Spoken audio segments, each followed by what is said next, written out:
पालघर जिल्ह्यातील धानेवरी गावातील PWDच्या अंतर्गत मंजूर केलेल्या 5 रस्त्यांचा निकृष्ट कामावरून ग्रामस्थ आक्रमक झाले आहेत.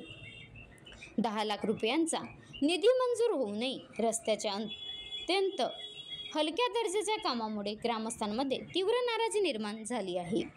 रस्त्याची अवस्था वाहतुकीसाठी धोकादायक ठरत असल्याने गावकऱ्यांनी संबंधित अधिकाऱ्यांवर आणि ठेकेदारावर कठोर कारवाईसह त्यांचा लायसन रद्द करून ब्लॅकलिस्टमध्ये टाकण्याची मागणी केली आहे.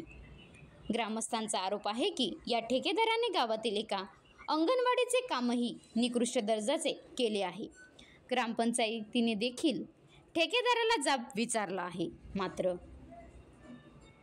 संबंधित अधिकारी ठेकेदाराच्या बाजूने उभे असल्याचा आरोप ग्रामस्थ आणि ग्रामपंचायत सरपंच शैलेश कोरडा यांनी केला आहे.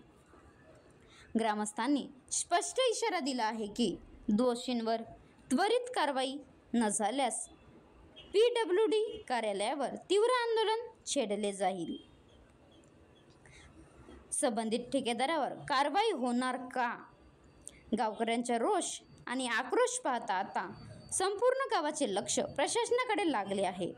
संबंधित ठेकेदार आणि अधिकाऱ्यांवर त्वरित कारवाई न झाल्यास ग्रामस्थ रस्त्यावर उतरून तीव्र आंदोलन करतील असा ठाम इशारा ग्रामस्थांनी दिला आहे. महाराष्ट्र लाईव्ह न्यूज शैलेश तांबडा, राज्य प्रतिनिधी, पालघर. मी संजू बोबा, धानेवरी गावातील ग्रामस्थ. आमच्या ग्रुप ग्रामपंचायत धानेवरी मधील देऊर, धानेवरी आणि दहीगाव या 3 गाव मिळून कमीत कमी 3 ते 4 रस्त्यांची कामं सध्या चालू आहेत. आणि हा रस्त्याचा ठेकेदार हा जितू पटेल म्हणून आहे. आम्ही ग्रामस्थ म्हणून आमच्या गावातील पूर्ण हे ग्रामस्थ आम्हाला लोकांनी येऊन सांगितले की जे सध्या रस्ते चालू आहेत ते अतिशय निकृष्ट दर्जाची कामं होत आहेत. तर आम्ही पूर्ण ग्रामस्थ घेऊन जिथं जिथं रस्त्याची कामं चालू आहेत त्या ठिकाणी जाऊन प्रत्यक्षदर्शी पाहणी केली असताना ही जी संबंधित कामं चालू आहेत ही अतिशय निकृष्ट दर्जाची चालू आहेत.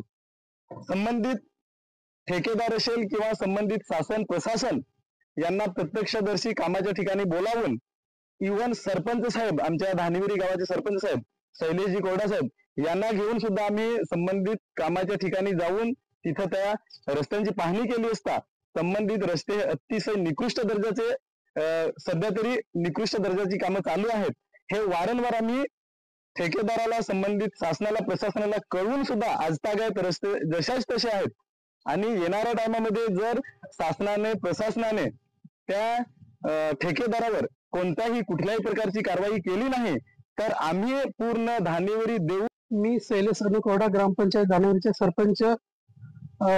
आज आपण पाहत असाल धानेवरी ग्रामपंचायतच्या हद्दीमध्ये जितू पटेल या नावाच्या कॉन्ट्रॅक्टरने 3 ते 4 रस्ते केलेत, परंतु रस्त्याचे काम हे पूर्णपणे निकृष्ट दर्जाचे काम केले आहे असं प्रत्यक्ष पाहणी केल्यानंतर समजलं. गावकऱ्यांनी मला वारंवार फोन करून मला सांगितले की सरपंच साहेब तुम्ही पाहणी करा, रस्त्याची काम एकदम निकृष्ट दर्जाचं झालं आहे. परंतु मी प्रत्यक्ष पाहणी केल्यानंतर खरोखरच निकृष्ट दर्जाचं झालेलं आहे. परंतु याकडे मी सार्वजनिक बांधकाम विभागाला सांगू इच्छितो की संबंधित ठेकेदारावर योग्य ती कारवाई करावी.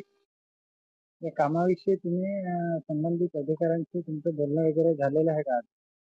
आधी मी रस्त्याच्या बाबतीत किती रावसाहेबांना फोन करायचो की रस्ते निकृष्ट दर्जाचे आहेत, तर साहेब मला वारंवार बोला की मी त्या पद्धतीने करून घेतो, परंतु त्याच्यावर काय एवढा परिणाम दिसून आला नाही आणि रस्ते जसेच तसे आहेत. तुम्ही सरपंच या नात्याने तुमची काय मागणी आहे?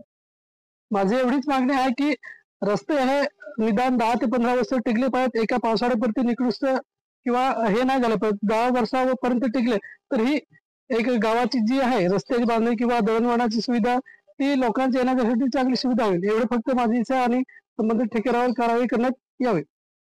महाराष्ट्र लाईव्ह न्यूज मध्ये आपल्या सर्वांचं स्वागत आहे. आपण सध्या धानेवरी या ठिकाणी आहोत आणि माझ्या पाठीमागे बघताय रस्ता सध्या इथे चालू आहे, परंतु इथल्या ग्रामस्थांचं म्हणणं आहे की हा जो रस्ता आहे हा पूर्णपणे निकृष्ट दर्जाचा आहे. आपल्या बरोबर काही ग्रामस्थ आहेत, आपण थेट ग्रामस्थाकडे जाऊया. दादा, आज तुम्ही इथे जमलेत काय तुमचे का म्हणून आणि काय मागणी आहे तुमची? आमची मागणी अशी आहे, कारण का हे जी कामं झालेली आहे, जी कामं झालेली ती कसे एकदम बेकार बनवलेले आहेत. म्हणजे हे ठेकेदार आहे, ठेकेदाराची कामं कमीत कमी 3-4 कामं आपली धानोरीमध्ये आहेत. तर धानोरीमध्ये कसं एक पण काम म्हणजे एकदम कोणता पण व्यवस्थित नाही आहे. हा ब्रिज बनवला तरी पण हा खराब बनवलेला आहे. कारण का वर्षभरातच खराब होऊन जाईल. आणि हा रस्ता बनवलेला, हा रस्ता पण एकदम बेकार आहे असं. तर आमची अशी ग्रामस्थांची अशी इच्छा आहे, काय जी कामं केली तर म्हणजे तुम्ही काय एवढी तुमची निधी आहे ते एवढे निधी ठेवून तुम्ही चांगली कामं करा असं. म्हणजे खराब करू नका, कारण का तुम्ही ते कामं करून कसे हो जातात, पण ग्रामस्थ लोकांना त्याच्यातला त्रास होतो ना, रस्ता खराब होतो. आणि समज ही शाळा ज्याला जिल्हा परिषदची शाळा, कारण का ते जिल्हा परिषदची शाळेवर कमीत कमी 620 पोरांची पटसंख्या आहे. तर कमीत कमीत ते 200 ते 300 मुलं इकडनं जातात येतात. तर हा समजा पाणी वाहून गेल्यानंतर हा रस्ता खराब झाला तर परत मग मुलांची पण तीच परिस्थिती होईल ना. या रस्त्या संबंधात तुम्ही अधिकाऱ्यांना वगैरे काय कंप्लेंट केलेली का? आम्ही कंप्लेंट केली, त्यांना बरेच वेळा सांगितलं पण ते मानायला तयार नाही. अधिकाऱ्यांचे काय म्हणणं? अधिकाऱ्यांचं म्हणणं कसं ते आमच्या पद्धतीने कॉन्ट्रॅक्टदाराला बनवायला सांगितलं, पण कॉन्ट्रॅक्टदारांनी कसे बनवलेले ते आम्हाला माहित नाही. पण आम्हाला एवढंच आहे, हा रस्ता प्रशासनाचा पण काहीतरी ते हात असेल म्हणून, कारण काय ते कॉन्ट्रॅक्टदार कसे रस्ते बनवतात. कारण का आम्ही बरेच वेळा त्यांच्या समोरासमोर आम्ही बोललो, रस्ता चांगला आहे पण बनवून जाताना